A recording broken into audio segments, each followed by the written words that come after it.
Okay, good morning, everyone. I'm John Miller-Crummy from Rice University. I'm a professor in the computer science department, working on HPC for a long time.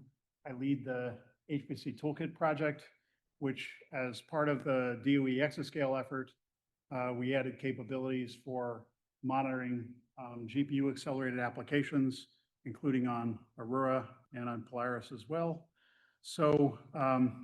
The plan for this session is first, I have a couple of slides which are to prepare you for a hands-on. So while you're listening to my talk, you can download a copy of our graphical user interface on your laptop. There's two options to be working with our data. One is you can download our GUI onto your laptop. The second is you can run the GUI on Aurora and display it with X11 on your laptop. Can I have a show of hands? How many people can display stuff with X11 on their laptop? A few, okay. So maybe downloading the GUI onto your laptop is a good solution. So I'll give some information about how to do that, and you can get started on that while I'm talking. Then second, I'm going to introduce the HPCToolkit performance tools and their workflow. Then I'll illustrate some of HPCToolkit's use with some case studies, including some things that are very large. And then there's time for working on hands-on examples. And so I have two flavors. One is there's performance data that I've pre-collected. And so you can look at the performance databases that I've collected. The second thing that you can do is you can collect performance data yourself and run our tools and do the postmortem analysis and then view it with our graphical user interface. The hands-on session is very easy. I've set it up so that there are make files, so you can CD into a directory and basically just say make run, and it will run several commands and collect the measurement data and analyze the measurement data, and then you can say make view and look at it, or you can view it from your desktop, how I'll show you. All right, so let's get started preparing for the hands-on. And so first, I wanted to mention that there's a copy of these slides in the ALCF workshop Slack in the tools channel. And that's where to get them so that you can look at these, the slides that tell you how to prepare for using HPCToolkit later when we get to the hands-on session. And so you can just do that asynchronously while I'm talking. All right, so to download our user interface on your laptop, you can go to the download link. And again, this is a clickable link in the slides if you download them from the tools channel. And so we have versions of the HPC viewer user interface that will run on Linux, on Mac OS, and on Windows. And you can choose your flavor if you have an Apple Intel laptop or an Apple ARM laptop, or if you're running any kind of Linux. We have basically all of those things. If you don't have Java installed on your laptop, this is a Java application, and so you'll need Java. There's a one-click installer from Adaptium that makes it very easy to install Java on your laptop if you don't already have it. And then I have a link for the user manual for HPC Viewer, which is embedded in the user manual for all of HPCToolkit. Okay, so I'm just going to slide on past this. You can download a copy of the slides from the ALCF Slack and click on these links and install the software as needed on your laptop. Then the second thing is Yasi had sent around pointers for the ALCF hands-on workshop GitHub.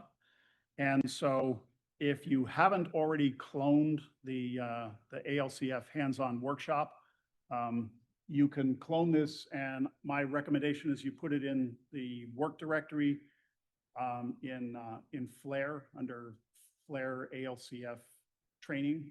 I think most of you already have a directory under there. Maybe you already have cloned a copy of of this workshop repository. If you already have a copy, then just CD into the directory and do a git pull, and you'll get the HPC Toolkit examples, which were added this morning when the PR got accepted. So all of today's examples are going to be found in the ALCF Workshop Tools HPC Toolkit directory. Again, this is on the slide, so you can refer back to it while I'm talking. All right. And then the last thing I'm going to say in terms of prep for this is that in the directory, the ALCF Hands-On Workshop Tools HPC Toolkit directory, there's a script, source me get compute node.sh. And so you can just say source the script, and it's going to do the Q sub, and it'll get you 2 hours on Aurora. And then once you're on the compute node, there's one more script. You can say source me on compute node, and then that will like load the modules and set an environment variable that's needed in order to run the tools. Okay. Again, this is in the slides that are available on the Slack, and so I'm just going to roll on by. Okay, so now you can download the copy of HPC Toolkit on your laptop. You can download the examples on Aurora to a convenient place to work with them. And now I'll tell you a little bit about what you can do with HPC Toolkit and hopefully motivate you to use this both in the context of this workshop, but even better yet, I'm going to be here through the end of the day tomorrow. I would like to work with you and your team to try this on your own code. And it's generally pretty easy, as you'll see. All right, so what I'm talking about, the HPC Toolkit has been developed at Rice University. We've been working on this, I guess we got started on the project in '98. So it's been around a while. And then recently, as part of the High Performance Software Foundation, we signed over the rights to HPC Toolkit to the Linux Foundation. And so they're now not known as Rice University's HPC Toolkit Performance Tools, it's the Linux Foundation's HPC Toolkit Performance Tools. So with HPC Toolkit, you can collect profiles and traces of unmodified CPU and GPU applications. And with HPC Toolkit, you can understand where an application spends its time and why. So we collect call path profiles that associate metrics with application source code context, with procedures and the call sites within which they're called. You can analyze instruction level performance, not just on the CPU, but also inside GPU kernels. You can see where you're spending your time, and if you're having trouble with the memory hierarchy, you can see all that using hardware support that my group has talked Intel and AMD and NVIDIA including into their GPUs. So in addition to be able to seeing profiles, you can also collect traces with HPC Toolkit. Our traces are very different than what others collect. We're collecting traces of samples over time. You'll see more about that in just a minute. And this works with a wide range of programming models. So typically people are using MPI across nodes, but there's other options like SHMEM and UPC++. It works with all of those. Within the nodes, you can use OpenMP or Raja or HIP or DPC++ or SYCL or CUDA, whatever. Any compiled language, it works with that. Works with C, C++, Fortran, Python frameworks. And in terms of hardware, it works on all of the DOE leadership computing facilities on x86 power, ARM, GPUs, NVIDIA, AMD, and Intel. So why would you use HPC Toolkit? Well, you can measure and analyze performance of CPU and GPU accelerated applications. It's pretty easy to use. You can profile unmodified application binaries. You don't have to take any special preparations when you're building your software. It's fast. Generally, the measurement is a few percent. It's a little bit more for the GPU accelerated applications. If you're really frequently launching things on the GPUs, essentially, we don't have any control over how many times you invoke something on the GPU. and there's some overhead in the vendor's measurement framework. And so I can't tell you exactly how much it's going to cost on your GPU accelerated application. You can time that yourself. So HPC Toolkit is informative. It'll tell you where an application spends its time and why, and associate the metrics with call path profiles and traces. It's designed for a broad audience, for application developers, for framework developers, for runtime and tool developers. One of the examples that you're going to run it on today is actually using HPC Toolkit to measure one of the tools in HPC Toolkit. And you'll see that you can understand what the limitations are inside our software just by looking at the traces. It's really easy. And so the thing is, if you're working with software that's your own, you may know it very well, but you also may be using some very complicated libraries that are built by others. And that shouldn't be an impediment to you. With the hierarchical traces, you'll actually be able to figure out what's going on pretty easily. And so unlike the vendor tools, unlike vTune or NVIDIA's Nsight, this works for all of the CPUs and all of the GPU flavors. So how does HPC Toolkit differ from the vendor tools? In a nutshell, the vendor tools are really focused on node level things like vTune. Intel's vTune is really designed to work on a node. NVIDIA's Nsight, while you can use it across nodes, it wasn't designed to be used across entire systems. AMD's Omnitrace was designed for a node. With HPC Toolkit, you should be able to use it on the full-scale system. We've used it on Frontier, and we've run on 8K of the 10K compute nodes and collected profiles and traces on 64,000 MPI ranks and 64,000 GPU tiles. Collected terabytes of trace information. When you're running on 64,000 GPUs, the information accumulates fast, and you can look at all that data with our user interface. And I'll show you an example, a live demo of looking at a couple of terabytes of data. Now, generally, the measurement data is not so large, but when you're running things at exascale for 20 minutes or so, it can get big.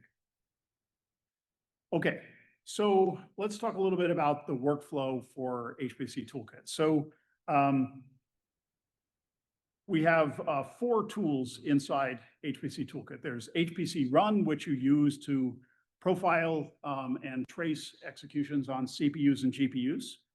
There's a tool called HPC Struct, which you use to analyze CPU and GPU program structure. I'll explain a little bit more about what that means in a minute. And then there's a third tool, HPC Prof, which combines the measurement data with the information about your program and generates what we call a database, but it's really just a directory full of files. And then we have our HPC Viewer, our user interface. And so I'll go through what each one of these does. There's 4 tools here, and we've had the same 4 tools for the last 20 years, but the internals have changed dramatically to deal with multi-threading and multi-core and GPUs and whatnot. But it's still pretty much as easy to use. All right, so when you build your application, you have a collection of source files and you compile them together. Maybe you're using CMake or something like that, and you build an optimized binary. So just compile and link your program the way you normally do.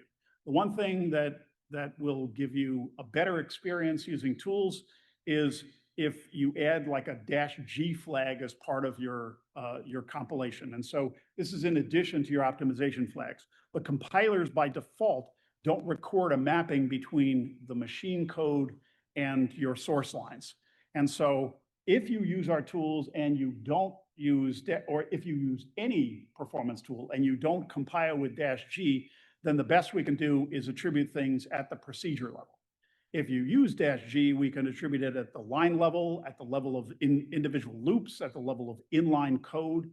And so there's a benefit to just going in and maybe tweaking your make file to add a -G, or if you're using CMake, you can compile like rel with debug info. And that's about all you have to do. Is you'll have a better experience. You don't need to do this, but it'll help. Second, HPC run. You use HPC run to launch your application, and what it will do is it will collect profiles and trace files as your application executes. And I'll show you how to use it to launch in just a minute. So what HPC run is doing is it's sampling your application as it runs on the CPU and says, like, where are you now? And it'll say, well, I'm in, main calls, A calls, B. And so we'll attribute cost to wherever you are in your application based on periodically interrupting the application using either timers or hardware counters. You can find out where cache misses occur or cycles are spent or whatnot using hardware counters. We get, with GPU applications, we get callbacks when GPU operations are launched. And so we can identify where you initiated operations on a GPU. And then we'll either get an event stream or callbacks when the GPU operations complete. And so we can find out that you launched some kernel foo and it ran for 1.5 seconds. And then we can attribute that back to the calling context in which the kernel was launched. On each of the GPU kinds, you can collect PC samples. So presently, you're using you'll use like a release candidate of our software on Aurora today. And in the release candidate, there's currently support for AMD and NVIDIA GPUs collecting instruction level performance information inside the kernels. The support for Intel is also available on Aurora, and it's going to get merged into our mainline later this week when I get back to Houston. The student who's working on it, we still have a couple of things to finish. But when we have you're going to use an alpha version of our latest release. When we have the full release, it's going to include support for all three of the GPUs for the instruction level performance measurement. And then on Intel GPUs, we also are using a package called GTPin, which can instrument inside the GPU application binaries, and we can gather some details of the kernels as they execute, and you'll get a chance to try both the PC sampling and the GTPin later if you're running the hands-on examples. So what HPCToolkit does is it uses call stack unwinding to attribute costs in context.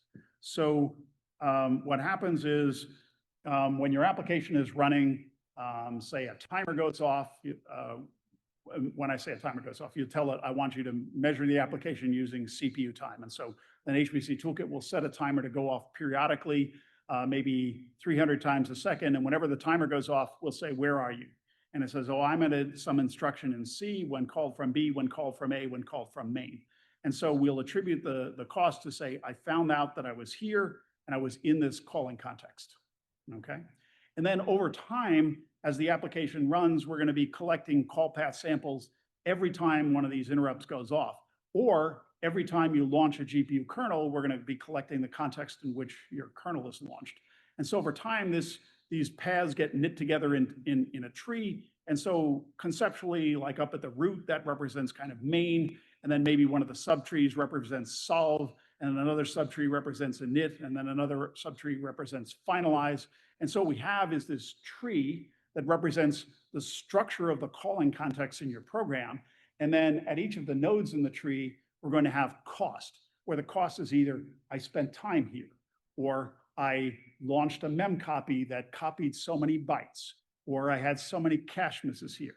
And so conceptually what we have is a tree with costs, which are in the form of weights that are attached to each of these nodes. And so we'll have costs associated with each of the calling contexts in the tree. And so how do you use HPC run?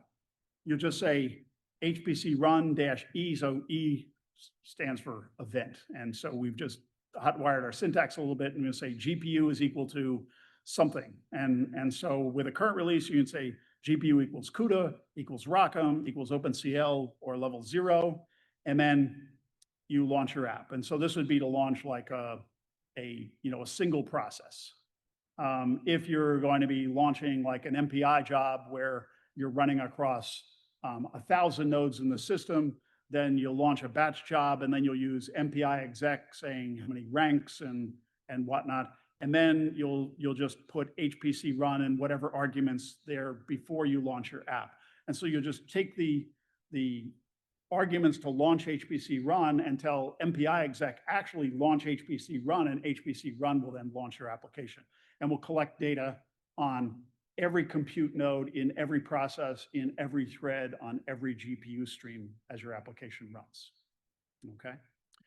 So in order to do the PC sampling where we're doing instruction level measurements, you just say that you're launching on the GPU, and you'll say comma PC to say collect PC samples.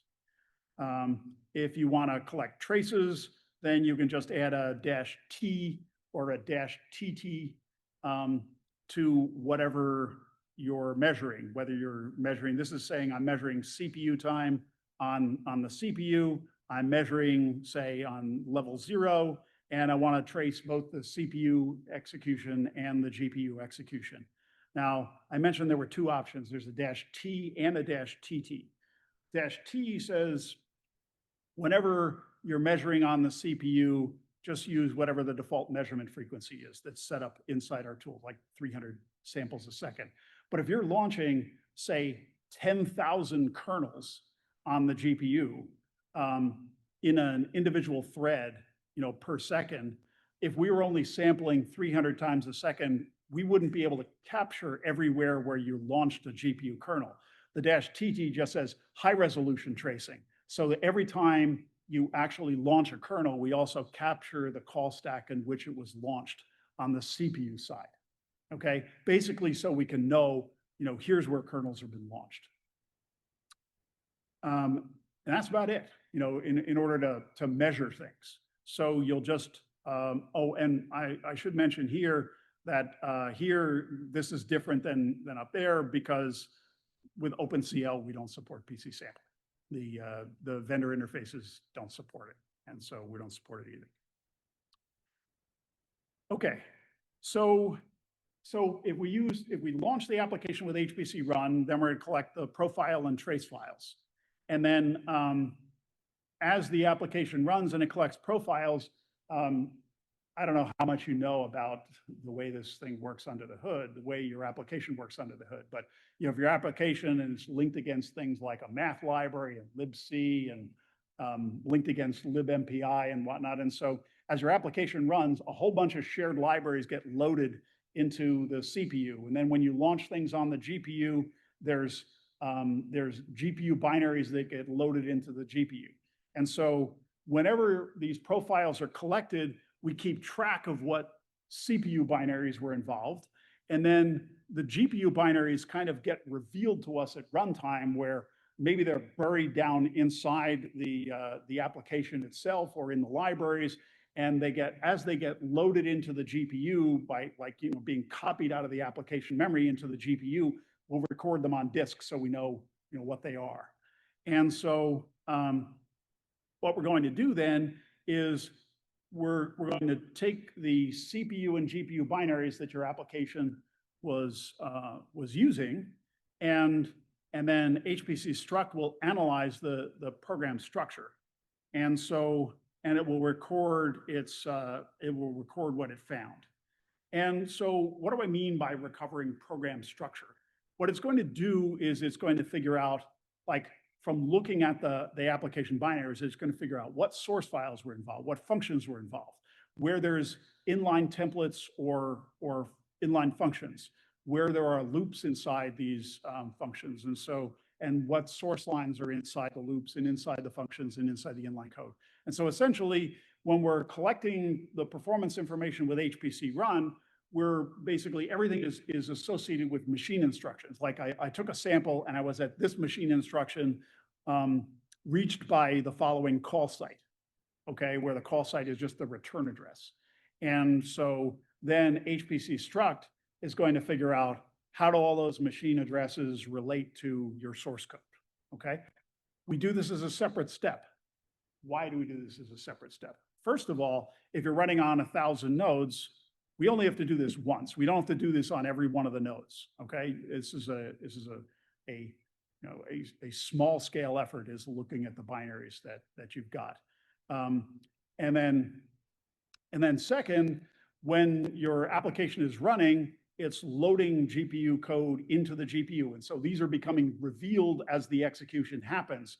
And so we just say, when we have this measurement database, so the measurements are recorded into a measurement directory, and then you just say HPC struct on the measurement directory and say, go analyze the program structure of everything that was measured. And so it will look inside the measurement data and say, well, what was touched, and then analyze it all. Okay. And then there's one option, which says, do I want to analyze control flow and loops inside inside the GPU kernels? And we have this as an option because NVIDIA didn't give us the software that we asked for in 2016. And so they say the way that you analyze our machine code is you use our tool, that you use NVIDIA's tool, which writes a giant ASCII file, and then we have to read it back in and parse it. And we don't do that unless you say you really want it, okay? Because if you're not trying to analyze performance data that's collected inside the kernels, like at the instruction level, then you don't need the detailed attribution. All you need to know is the kernel was called and I spent 1.5 seconds in it. Instead of that there's 15 loop nests and here's how, and there's inline code and whatnot. You don't need that information, okay? And so that's why we have this as an option. And so when you say HPC struct on a measurement directory, it's going to analyze these binaries in parallel. It's going to use half of the threads on the compute node that you have, and it will analyze large binaries, 16 threads at a time, and using 16 threads to analyze each binary. And smaller binaries, it'll analyze lots of them with like 2 threads each. So it's analyzing stuff in parallel.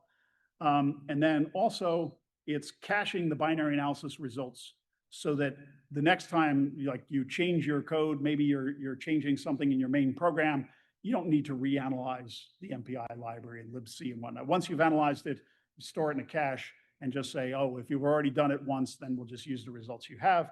And we identify exactly what was analyzed by computing a hash function. And so anytime the binary changes, we'll notice that the hash function changed, and therefore we'll reanalyze things on demand. All right, so that's HPC run. We're collecting the profiles and traces. Then HPC struct is recovering this program structure information. And what it does is it's taking the measurement directory and then it's just augmenting it with the program structure information. So the measurement directory now contains both the profiles, the traces, and also the program structure information. And so then you invoke HPCProf or HPCProf MPI. And so the way that you do that is you just say HPCProf and you run it on the measurements directory. And then there's a second implementation of this called HPCProf MPI. So what's the difference? So HPCProf is a multi-threaded code. It'll use as many threads as you have on a compute node. And so if you're running on a compute node on Aurora, you got 208 threads, we'll use them all. But if you measured things on 1,000 nodes, there's a lot of measurements. And so for this, you can say, well, rather than trying to just analyze all the performance data on one node, why don't I launch an MPI job where each of, let's say on 10 nodes, okay? And then we'll use all of the threads on each of 10 nodes to grab, thousands of these measurement files and analyze them and put together the database. And so HPCProf MPI is not a tool for analyzing MPI programs. It's an MPI program for analyzing performance measurements at scale, okay? You can analyze data for MPI programs with HPCProf alone. The only thing this is for is so that you can launch it and analyze on multiple nodes at scale. All right, and then HPC Viewer will show you trace and profile views and some graphs from your performance data. So when you open up HPC Viewer, generally the first thing that opens up is the profile view. And so what we have here is a source pane, a navigation pane, and a metric pane. And in the navigation pane, there's a couple of different ways to look at this. This is showing a top-down view. And so the indenting is showing you a detailed call chain through the application, and it'll show you where the costs are attributed. If you select something in the metric pane, then it will show you the source code that corresponds. So if I see that it's calling some MPI function, I can select that and it will show me the call site, or it can show me the function that's being called. And then the metric pane will keep track of all of the measurements. And so here, this is just showing time, but you can also see all sorts of properties of GPU kernels and GPU memory stalls and things like that. So you can actually have hundreds of metrics here. And then the source pane will just show whatever you've selected here. It'll show you the corresponding source code that's associated with the measurements. So there's some view control. So I mentioned we're seeing a top-down view where we're looking at this calling context tree starting at the root and then like looking down the branches in the tree. You can also see bottom up. So for instance, if you want to know everywhere, like let's say I had a lot of time spent in an OpenMP barrier. And I see that my application is spending 30% of its time in OpenMP barriers.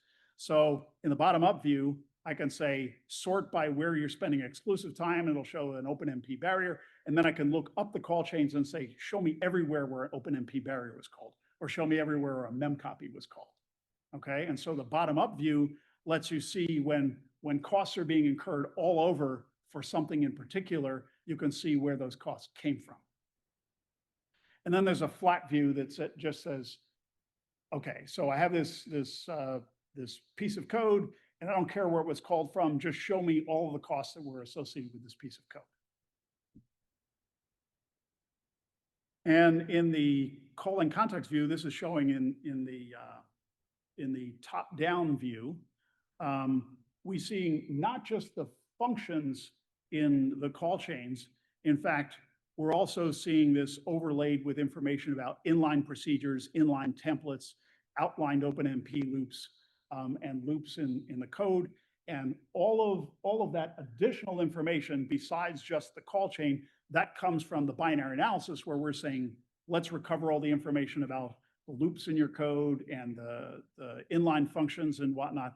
And so then when we're analyzing the performance data, if we find that you spent some time in a particular machine instruction, we say, oh, but that machine instruction is in file foo.c on line 6, and that's inside a loop that was at line 4.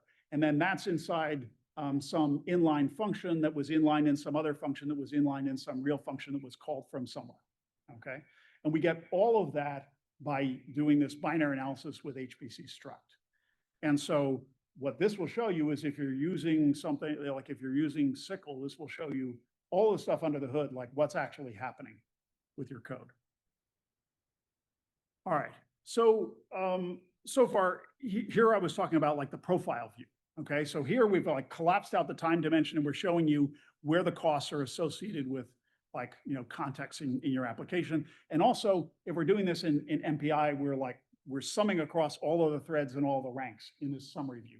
You can also see views across all of the ranks and threads as well. I'll get to that later. But we've collapsed out the time dimension. And so often it's very useful to understand your application, like how it's behaving over time.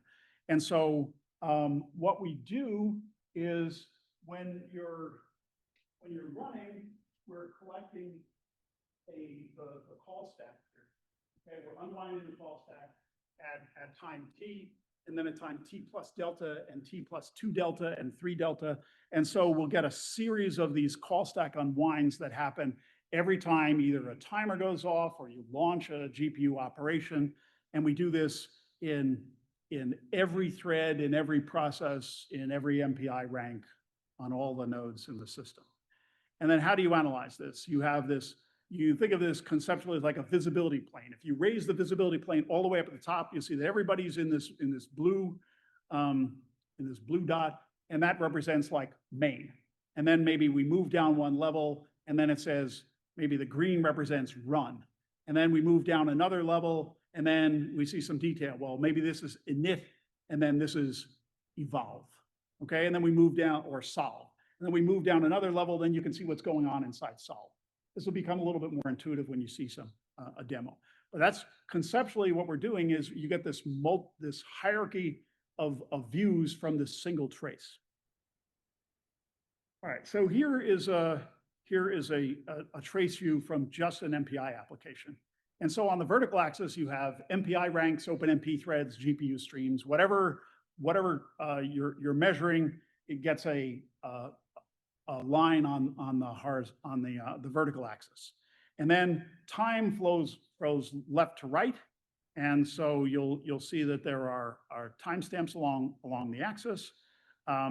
There's a mini map in the bottom corner that shows like what fraction of the execution I'm looking at. And so I'm looking, if the box, the whole gray rectangle represents the whole execution, and here I'm just looking at a little interval in time. And then in this bottom display, this is showing a depth view. This is showing the history of the calling context for the thread or GPU stream that's identified by the cursor. And so this is in rank 93 at 86 seconds in. And so what this is showing is like the history of the call stack on rank 93. And if I want to find it on rank 0, then I'll just go and I'll move my cursor and I'll click over on rank 0. So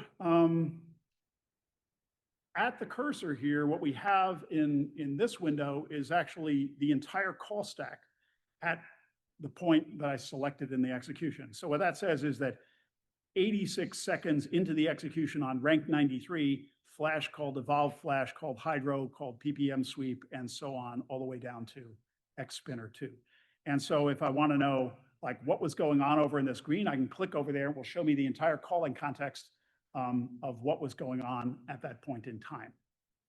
So the color at each particular point in this display indicates the CPU procedure or GPU kernel that is running at that point in time on the selected rank or thread or GPU stream at the calling context depth. So if I was at depth 0, then it would be like blue everywhere. It would show me that everybody is in flash or things flash called. And then I can move down and then see, well, underneath flash, there's like init flash and evolve flash and like finalized flash or something. And so what this is showing, this is actually a depth 13. And so what this is showing is 13 levels deep in the calling context across all of the threads, all of the ranks, okay? And so that's basically giving you a view of what's going on inside your application. Yes. What would we see if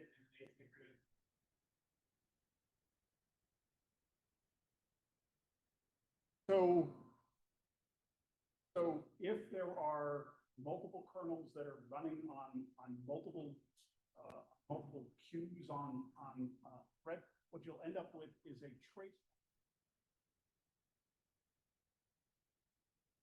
separate trace line that will show you what kernels are running at any individual.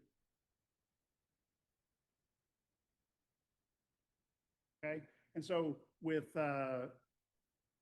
NVIDIA GPUs, you have CUDA streams, and so like they're the organizing process. On the AMD GPUs and on the Intel GPUs, you have queues. Okay, everyone should feel free to ask me questions. I'm happy to answer questions as I go along. Okay. All right. So let's look at a couple of case studies and then try and get into the hands-on. I don't want to spend the whole time talking here. All right. So I've got a few, and so we'll start with the ExaWind code. So ExaWind, one of the things it's doing is it's modeling turbine wake formation in wind turbines. And so what this is showing is that as the blade in a wind turbine rotates, we have a wake coming off the tip, and it's showing a spiral here. And then if you have multiple wind turbines spinning over time, the wakes sort of accumulate, and there's interactions between the turbines, and it ends up with quite a detailed process. But that's not the problem that they're interested in simulating. So with ExaWind, they're actually working on entire wind farms. And so what they want to know is, well, how do we situate these turbines over some mountaintop with complex terrain? And so this is the problem they want to simulate. They want to know, like, how should we locate the turbines, and is the wake from one turbine going to interfere with the airflow of other turbines? So the team that was working on Exawind was doing this as part of the exascale computing project on Frontier. And so they used HPCToolkit at a hackathon where no one from my team was present. They just used it by themselves. They'd worked with us previously, and they used HPCToolkit to measure something on 1,000 compute nodes with Frontier. And so they were using 64K MPI ranks and 8K GPUs, and they ran it for 17 minutes. And they collected this. And so this is showing a trace view of the figure. And you'll notice there's a lot of red in it. And it turns out that all of this red is waiting for MPI. And so it turned out they were using point-to-point non-blocking send-receive communication. And after a discussion with the Center for Excellence staff and the folks at Oak Ridge, they determined that a better strategy would be to use I all-to-all V for their communication. And then when they put that in, you can see that basically all of the red, all of the MPI weighting disappeared. And so what's the point? The point is they were able to use HPCToolkit to measure something at scale. These effects were only appearing at larger scale. And so in this case, this saved a factor of 2 in the execution time. But at scale, at full scale, it saved a factor of 28. And so they got a 28x improvement on their code by changing the way that it was doing communication. And they were informed about the problem that led them to make these changes by using HPCToolkit. And so what John Rood said is Exawind is an incredibly complex application. It's using AMR, it's using this code called AMR Win, that's CPU and then offloading structured AMR onto the GPUs.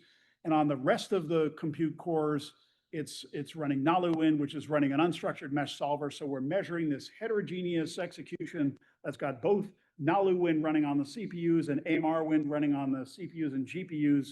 And we're able to measure this without getting involved in their build system and their linking and everything by just launching it with HPCToolkit. He said HPCToolkit could easily profile our entire application without a ton of instrumentation during the build process, actually none, okay? And was able to profile it on a huge amount of Frontier, and with line numbers and visualizing the trace was amazing. So that's our best success story.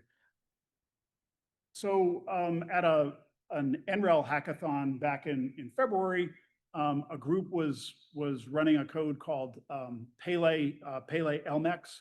So it's doing low Mach, it's doing turbulent reacting flows with low Mach numbers. And so what they found, you can see over here that this purple is imbalanced, okay?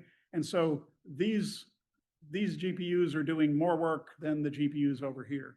And by identifying the load imbalance, they were able to discuss this with the AMR X team, and they adjusted some regridding parameters. And you can see over here, before they regridded, there was a bunch of imbalance. And then after regridding, it was a lot more imbalanced. And they found that this gave them a 60% speed up in their production runs on Frontier. And so the point is, you gotta know what problems you're trying to solve, and HPCToolkit can help you measure your applications and figure out what you need to solve. Okay, so a couple of more examples here. So this is LAMPS running on Frontier. And so so LAMPS is a molecular modeling code. And so this is showing part of a trace. So this was running on 64,000 GPUs or GPU tiles. And what this is showing, remember I told you that this rectangular box represents the entire execution. There's a little white speck in here, and that represents the piece of the execution that we're actually looking at. So we've collected actually 4 terabytes of data for this, and you can look at it all. And so we also have like a Python-based analysis toolkit so that you don't have to look through all the traces. You can like analyze them by writing Python. So what this is showing is that there's this this iterative behavior over time, and then there's this this disturbance in here where everything is, it's supposed to be a very SPMD code, and so everything is supposed to look like these vertically aligned columns, and there's some kind of effect here that is disrupting the coordination. So when we looked in a little more detail, so this is a view where instead of just showing the GPU trace lines, we said reveal a couple of CPU trace lines in the middle of this. And then you can see that the timing here is either in these pink or the green, and so one of them is MPI send and the other is MPI receive. And so then the question is, well, is the problem with send and receive disrupting it, or is there something on the GPUs that's causing sends to occur late or receives to occur late? And so we only had time to do like 1 or 2 runs on this before they like took away our rights to run on the entire system as it went to general availability. So we never got down to the bottom of the problem, but we talked to AMD about it, and they said, actually, it might be on the GPUs that there's some like GPU scratch space reclamation. And we said, can we measure that using your API? And they said, no. So we said, we wanted an addition to your API. And so they fixed it since then, but we don't know exactly what caused this problem because they only added the measurement capability after the fact. So this is showing a graph of the MPI send time across the nodes. And so the GPUs are not involved in the sends. And then this is showing that, in fact, that there's a 3x difference in the amount of time that the various nodes are spending on send. And so that means that there's some dramatic imbalance in the send and receive communication that was causing some of these disruptions. You can also get histogram views of like the communication. So this is like looking at all the communication across all the nodes. And then this is something where my student ran an experiment at large scale, and he weak scaled it wrong. And so instead of running kernel durations that were milliseconds, they were microseconds. And we ended up with all of this crazy delay wave propagation happening where essentially there were all of these strange communication effects. And so then the question is it because we're pushing the communication network too hard, or are we pushing the GPUs too hard where they're reclaiming scratch space, asynchronously, and then that causes a delay, and then the delay propagates to your neighbors as you're exchanging with your 6 neighbors in space? We don't know exactly. But the point is, we can measure it all, and if you can run measurements a few times and test some hypotheses, hopefully you can get to the bottom of these problems. These problems we only saw at very large scale, and we didn't have the rights to run more experiments at full scale on the machine. All right. I'm going to just go through these really quickly, and we'll get to some hands-on. So this is a games code. It's doing simulations of cholesterol. It was running on 4 ranks with 4 GPUs on Perlmutter. And so when you bring up the trace view, it looks like this. And so there's this overwhelming predominance of blue. You can click on the blue and find out what is it doing. It's like OpenMP threads that are idle waiting for work. So one thing that you can do is to say, you can pull up this filter menu and say, uncheck all, and then type in GPU, and then it will show you just the GPU streams, and then you click check all, and then we're going to limit it to just looking at what was going on in the GPUs and ignore the CPUs. So then it shows us this view. Now, if you zoom in, you start to see some problems. That this GPU was computing for a short time, and this is computing for much longer. So this is load imbalance.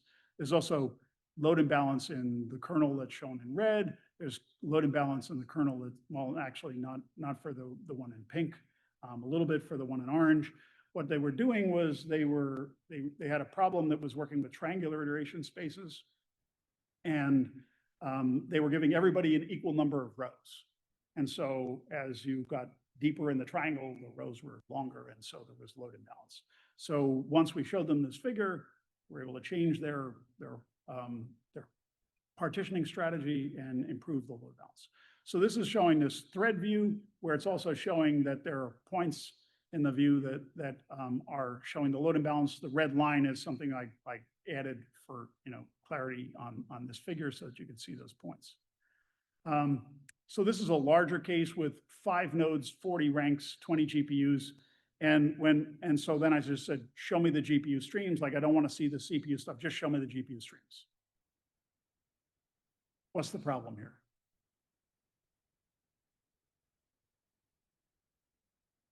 Load imbalance. So this is showing a series of kernels executing. All the green, all of these colors represent just kernels executing, okay? These 4 GPUs are spending a lot more time computing than these. And so wouldn't it be better if they balanced the load? Okay, well, we asked them, how are you balancing your load? They said, well, we manually do this partition and figure out like which monomers and dimers each group of GPUs is going to work on. We said, you probably do better with a bin packing strategy, but like this is not balancing the load very well. So they manually adjusted their inputs before having like a fully automatic strategy, and they were able to balance the load more. And so clearly there's like less white here, and so that's better. Another interesting thing though is that there's white between each of these green sections, and so if we just add and show like one CPU line, and to see like what's going on the CPUs while this stuff is happening on the GPUs, and then zoom in, and we find that this yellow is actually, it's doing a DAXP operation, AX plus Y. And so we went and looked at like where that came from. And so we looked at their code. This is Fortran code. Much of this was written in 1970 something, okay? And so they had this loop, and they told us that this is doing symmetric matrix multiply. We said, well, why don't you use a parallel OpenMP routine that does symmetric matrix multiply instead of like rolling your own using vector operations? And so when they did, then the performance improved. So what it did was it took the time on the CPU and shrunk it down to almost nothing, because then we were using like 20 CPUs to do the CPU computation, and then we could get back to doing the GPU computation, initiate the next phase, instead of having the GPU computation being separated by serialized CPU code. And then the last one I wanted to show is Quicksilver. So this is a Monte Carlo particle transport code written at Livermore. And so what this is showing is, in the red box, this is showing measurements inside the GPU kernel. And so here this is showing cycle tracking call, cycle tracking guts, has an inline call to cycle tracking function, has a loop. All of this is inside the GPU kernel. And with PC sampling or with binary instrumentation, we're able to measure at that level and then show you what your code is doing inside the kernel. Now, if your kernels are just like 20 lines or something and they're doing matrix multiply, no big deal.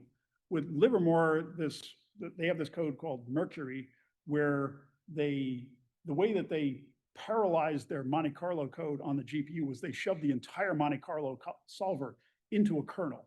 And so they have 2,000 procedures and 100,000 lines of code in a kernel. And if you told them a kernel's slow, they'd say, duh, of course. But like, what can we do to fix it? Like, where is it spending its time? For that, you need the details inside the kernel. And that's something you can measure with HPCToolkit. All right. So did people try downloading the HPC viewer? Can I get a show of hands for people who have HPC viewer on their laptop? Okay, a couple of people tried it. So there's some documentation on the web. All of it you can find from hpctoolkit.org. Well, this points to a gitlab.io manual and whatnot. All of it's available from hpctoolkit.org. And there's documentation on how to use the tool, as well as if you want to download it onto a cluster at your own institution or a workstation on your desk.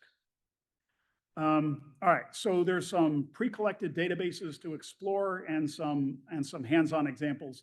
And so feel free to explore this stuff on your own during your hands-on time. I'm gonna like dive in and pick up, one of the pre-computed databases and show you how you could use this. All right, so here, okay, so here is the games code that I showed you. I can go and say, filter execution context, uncheck all. I just want the GPUs, just show me the GPU code. And then move down to show, like this is showing at some calling context where it's the red means like launch something on the GPUs. I'm saying move all the way down to the deepest calling context depth. And then I can zoom in and now you see the load and balance I was showing you in the slides. Okay, it's like that easy to identify load and balance. Let me open a file. So I'm going to open a database and I'm going to open a trace of Quicksilver. And so this is on Aurora. So we're using, so there's a series of slides in there that will show you how to use HPC server and configure it. I'm just pulling up a configuration that I already have here. And so this is the message. It's asking me to log on with my mobile pass credentials.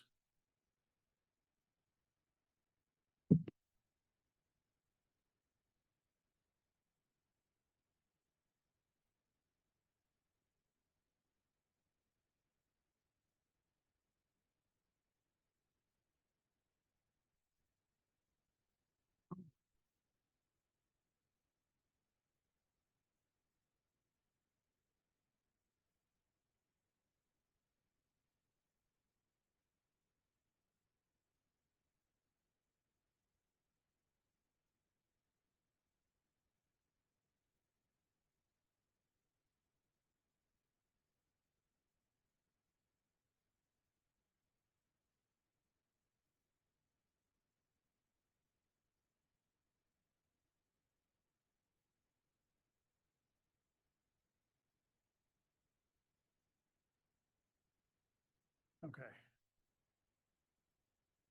So now I'm going to go to Claire LCF training.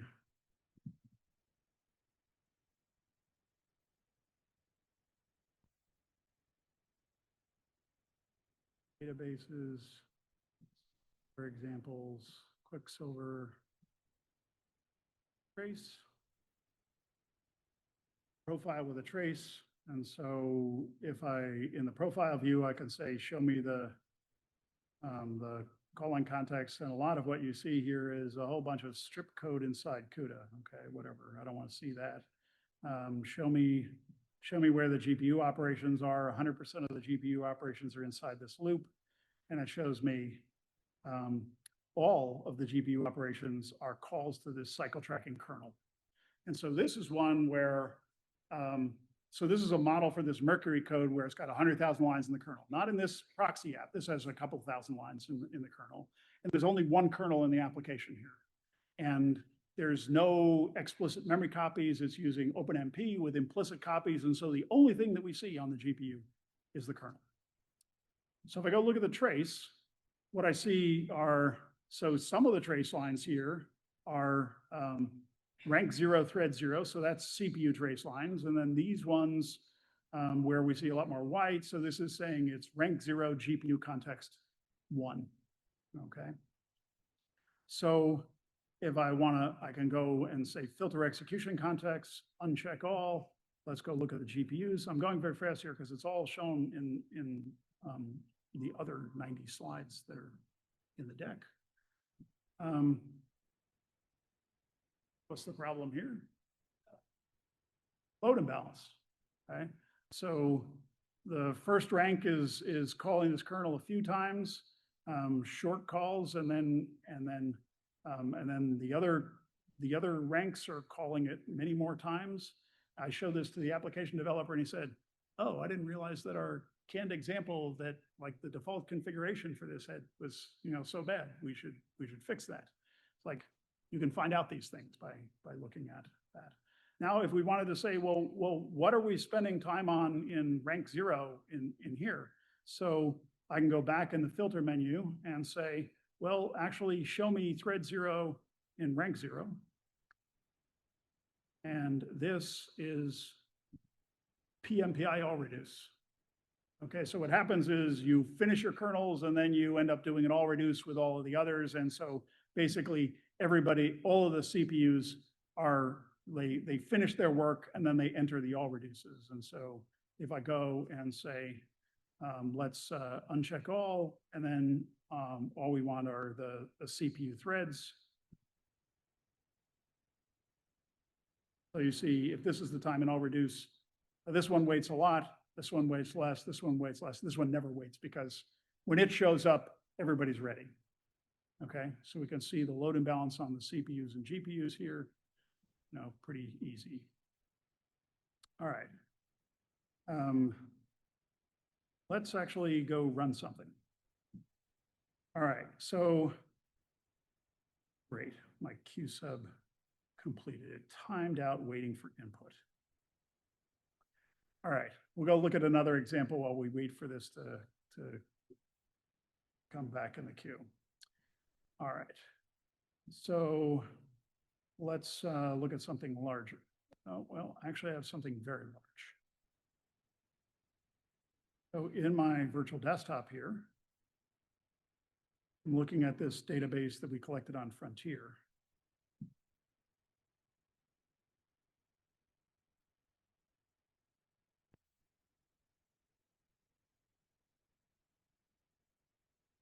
So what this shows is that the trace is 2.8 terabytes, and we have this profile view and then something that we call the calling context view.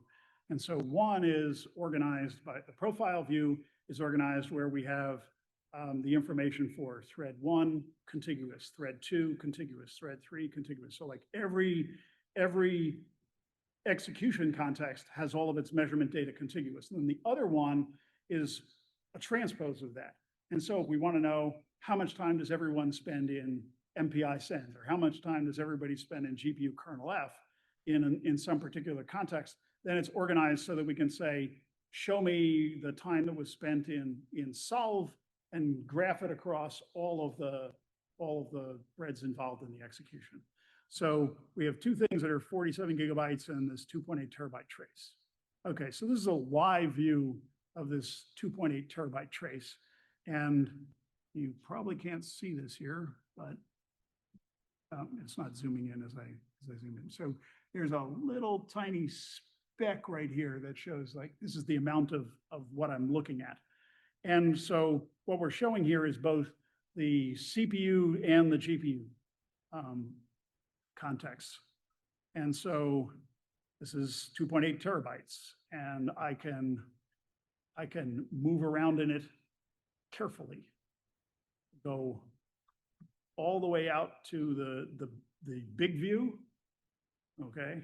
And so this is a view of everything. Now it turns out that I don't have 64K lines in my display. And so we're not showing you all of the 64K trace lines. We're showing you however many we can fit. So let's say I have, let's say I had 100,000 trace lines and I have 1,000 pixels vertically. Then what we will show you is one of every 100. Okay. And so if you want to see others, you can zoom and pan and look at other stuff. Or I can pick some region here and say, well, just show me what's going on in here. And so notice that the white rectangle is showing that we're looking at the whole view here. Now we're waiting for this to pick up the data for just this portion from the Isilon storage server at Rice. I probably picked too big a rectangle. This is the problem. You're doing live demos with a couple of terabytes of data. There's many ways that things can go wrong. So what you can see is that even for this little box, we have lots of data. So we're able to measure all of this data and record it with fidelity. We're not really disturbing your execution because we're recording this trace in like buffers, and we're writing it out asynchronously as your application executes. and the traces just aren't that big with respect to what the file systems are capable of handling and the IO rates, okay? And so showing you this data basically is trying to convince you that even if you're running at large scale, you should be able to use our tools. And if you run out of trouble, we have a Discord, let us know and we'll hook you up.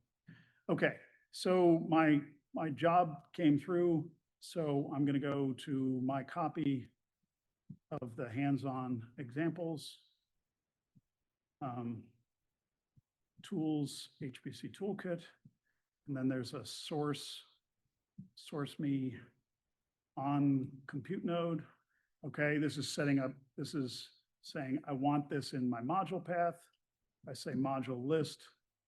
Now the HPCToolkit is in the module path. What's in the file? So we have two things. So one is the contributed files or the contributed modules are in /soft module files. Typically, this is on your default module path. I've been running like module path resets in one, and so I just said I'm just going to add it out of an abundance of caution. And then the way that they have it run is HPCToolkit is present there. You can say module load HPCToolkit module path, and then that's the part that ALCF maintains, and then we maintain the modules that are available. So when you say module load module path, then it will show you, if I say module avail HPCToolkit,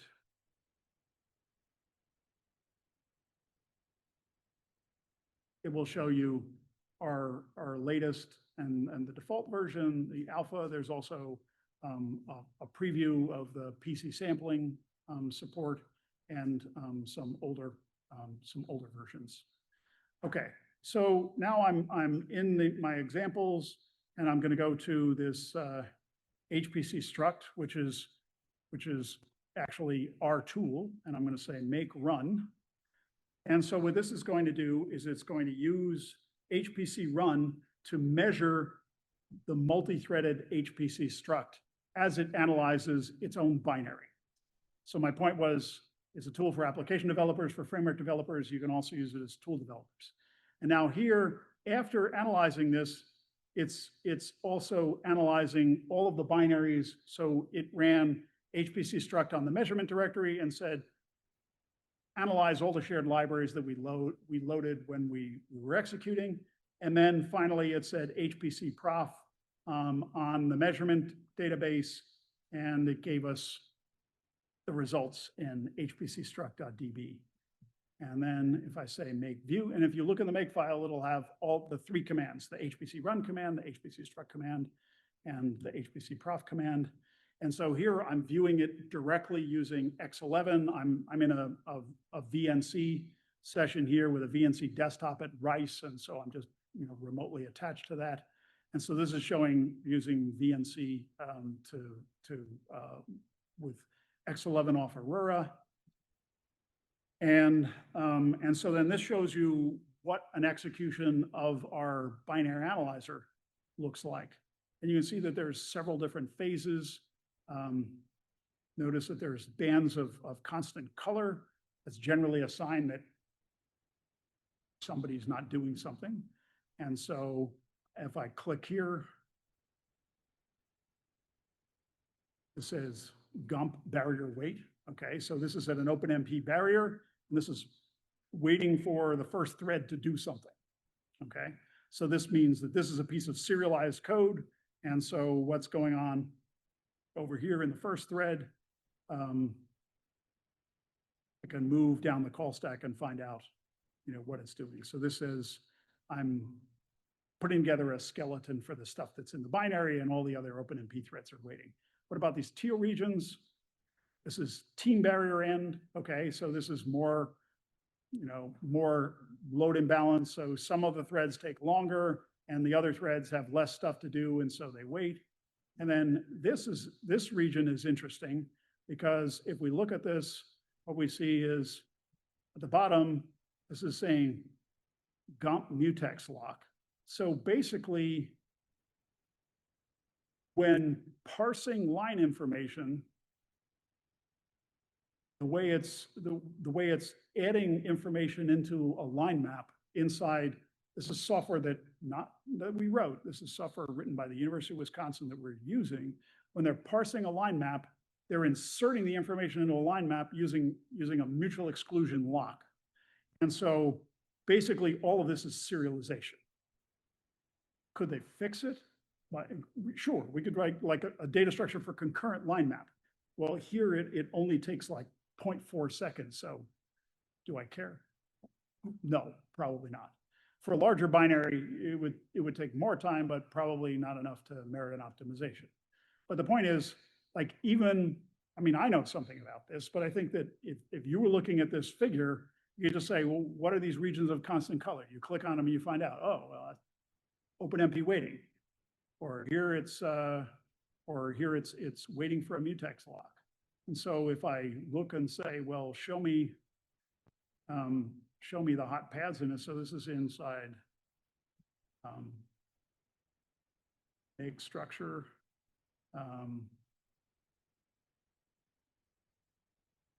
Be nice if we had something where you could say, show me where this appears. So this is under parse line information.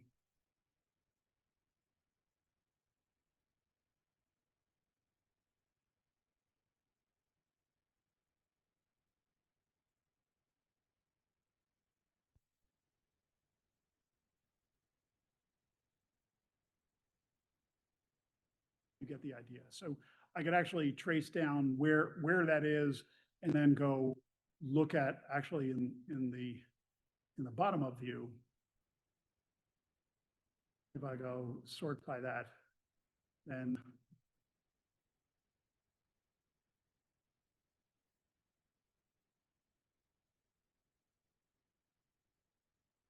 that's inside the MP barrier.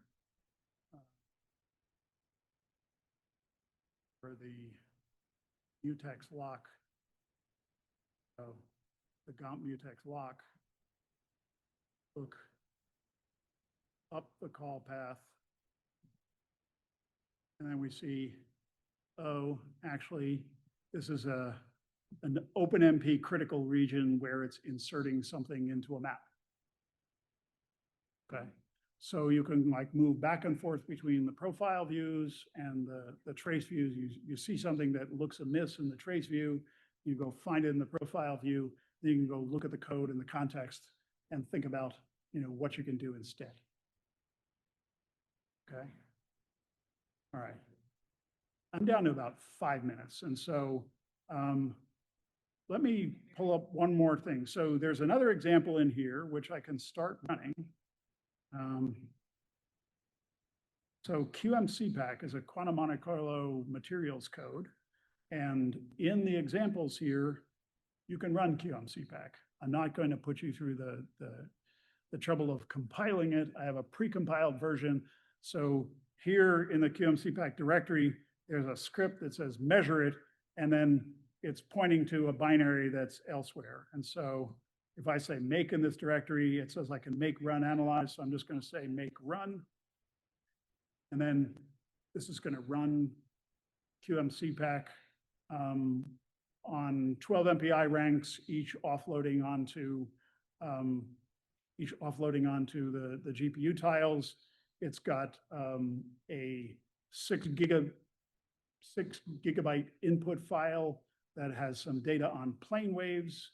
It then computes some 4 gigabyte output files that are some splines, writes them to disk, and then it uses OpenMP offloading to run a bunch of kernels. And I don't really understand what it's doing, but while that's measuring, I'm going to pull the Julia Child. We'll just go look at the resulting data because I already have some of that.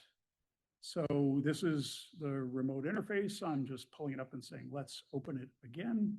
And it says, I'm already connected, so I don't have to authenticate. So I'm going to go to player.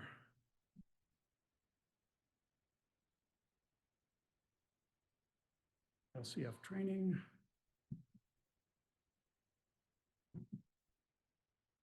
Good examples, databases. hands-on examples. QM-CPAC. This is a CPU version of QM-CPAC. I mentioned I'm timing a GPU version. This is a CPU version.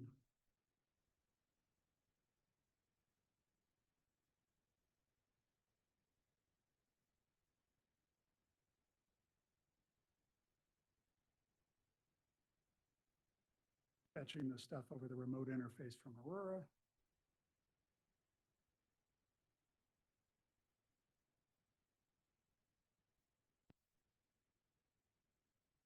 So, okay. So here it's performing a bunch of computation using OpenMP threads. And so what we see is that there are like long regions of the execution here where there's not much activity. There's a lot of white. So the white means this is idle. Okay. And so in this case, it's using just the CPUs. And so what this means is that it's got a bunch of idle threads. And so over here, it's using OpenMP, and the OpenMP threads are calling BLAS routines. Over here, the threads are idle. And so you might ask, well, why is that idle? So I click over here and say, well, what's going on here? Well, you know, this is showing the call path, and the thing that's showing here is spline set reader. And then this is calling PMPI gather V. And so this is doing, so all of the ranks are participating in this long gather while they're moving gigabytes of data. Why is it like this? Well, because I compiled it wrong. So I compiled it with the HDF5 serial module instead of the HDF5 parallel module. And so what's happening is all of the IO is being done by rank 0, and everybody is sending all of their 4 gigabytes worth of spline data to rank 0. And so you can see that there's 2 phases of this. And so if I wanted to recompile it and I just loaded the other parallel HDF5 module, I wouldn't have this flaw. I was aware of the fact that I was using this module when I actually compiled it. In fact, QM-CPAC warns you that you're doing this, but it makes good demo to have, you know, serial bottlenecks in it. And so anyway, so I encourage you to play with these tools in your own time, and not just with the examples that I have here. You can use this on your own code. And as I said, I'm around through the end of the day tomorrow, and I'd be happy to work with you to use it on your own code. So this finished collecting the data, and I can say make analyze. And now it's performing the binary analysis on the data from QM-CPAC, on the libraries and whatnot that were involved in QM-CPAC. If you look at the details inside the make file here, I've done a little bit of careful crafting of what's going on. And so when it runs HPC struct, I was very careful to say, don't do the binary analysis on every one of Intel's MKL libraries. Also, don't bother doing the binary analysis on this libyoxa or something that's associated with the MPI library. They're big libraries. For one of the MKL libraries, it might even take like 15 minutes using 2 threads. We could run it with more threads, but there's no need to analyze inside that because you're not looking to attribute things at the loop level inside MPI. If you're an MPI developer, you might care, but we can analyze the performance data without actually analyzing all the machine code, and that's what I've told it to do by telling it to exclude the detailed binary analysis of several of these large libraries that are slow.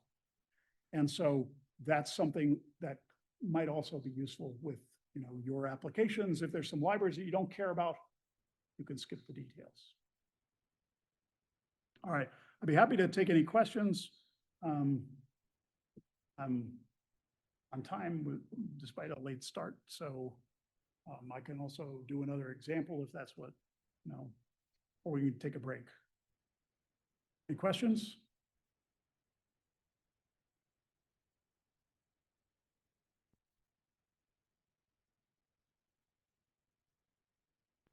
Okay. Well, thanks for your attention. As I said, I'm around. You want to try this in your own code? Let's do it.